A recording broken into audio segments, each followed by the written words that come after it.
Tom Waits here on Democracy Now!, democracynow.org, the War and Peace Report.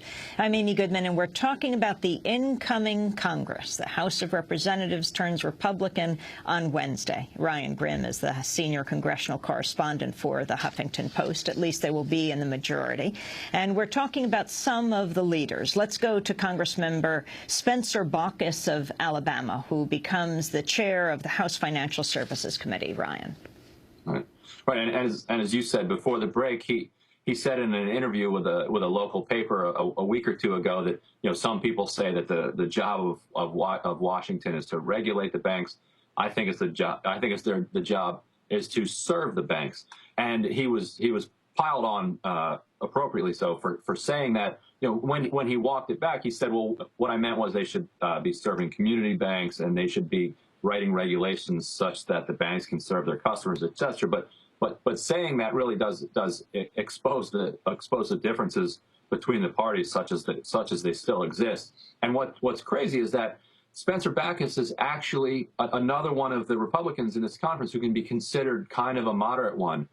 During the bailout debate, he was one of those who was negotiating with Democrats and with the Bush administration and trying to find some type of compromise. And the House Republican leadership, which if you recall was mostly opposed to the bailout, except for Boehner and the leadership ultimately got behind it. But there was a collection of folks who were trying to pull the House Republicans out of that bailout. They almost physically dragged Baucus out of the room, out of the negotiations, and so he ended up not being ultimately part of it. Now, you could say, good for those House Republicans at the time who were opposing the bailout, but it shows you that Baucus is another one who's going to be kept on an extremely tight leash by the far right of this Republican conference. And the question that the House is able to face is how much funding are you going to give to the regulators in order to implement the Dodd-Frank Wall Street reform bill. And they've already indicated that they're going to make the funding as restrictive as possible.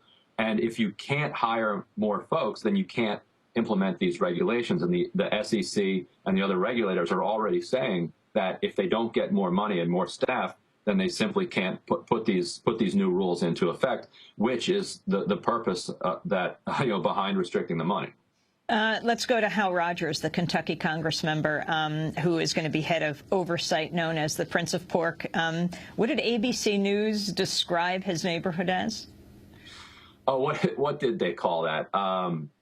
Rogers brought so much federal. Mr. Rogers' neighborhood. That's what they called that, because it was a town of a couple thousand, and he just made it rain all over his hometown. They renamed one highway that was called the Daniel Boone Highway. They renamed it the Hal Rogers Highway. He is one of those Republicans who in a bipartisan way just saw the budget as a trough to just pull as much pork back to their home state as possible, and he was extremely good at it. And now the table has kind of turned on him as even people in Kentucky, the people who are the recipients of his largesse are turning on it, and pork has become a dirty word, even for the people that dine on it back at home. So he's going to have a real adjustment period so he runs the Appropriations Committee, and what's interesting is that Boehner has actually booted them out of this extremely valuable real estate that they had. They had this huge spread and a giant balcony just off the House floor.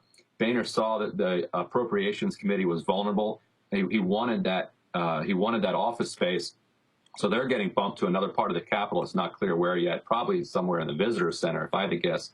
And the final irony is that Boehner said that he had to move the Appropriations Committee because he wanted to install a women's bathroom near the House floor. Nobody that is involved, with this fight thinks that it had anything to do with creating a women's bathroom, but it was a land grab. So, but that shows you where the Appropriations Committee stands in terms of respect in the House Republican Committee. You no longer want to be on the committee that used to be the one that everybody pined to be the leader of. Congressmember Lamar Smith of Texas to head Judiciary. Right. I mean, he has already hinted that Obama has done some things that may be impeachable. There are some very reasonable people that think that if Obama does win re-election and House Republicans stay in the majority, that you'll see him impeached at some point during his 8 years.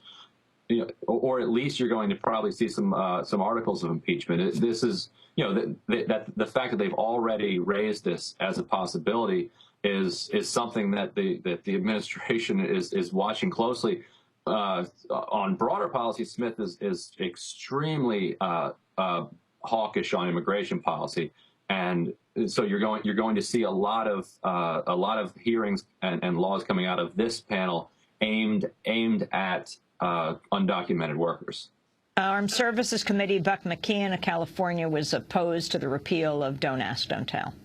Right, and he's another one of these old school Republicans who's going to have trouble fitting into this new Tea Party suit, because there's all of this talk about cutting spending going on, but he has already said, look, what we need to do is increase spending on defense. So, you know, it's like all of these old school Republicans are waking up in this new world, and it's going to be very hard for them to deal with this, because once you start trying to cut $100 billion out of a $300 billion half-year discretionary budget, you're going to see deep cuts to social services, and so people are going to then start wondering, well, why isn't the military-industrial complex taking any of this as well? So defense spending is going to be on the chopping block, and he is not going to want to touch that. So that's going to be another flashpoint where the Tea Party base is going to clash with the old guard. Can you finally, Ryan, describe what the first day, what Wednesday will be like in the meeting that they will have, along with the reading of the Constitution on the floor of the House? Right.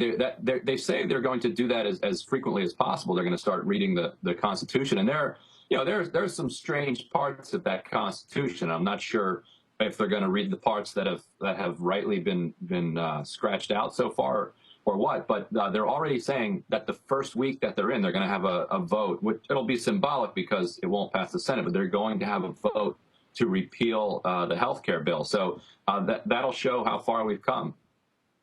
Well, Ryan Grim, I want to thank you very much for being with us. Ryan Grim, senior congressional correspondent for the Huffington Post, speaking to us from Washington.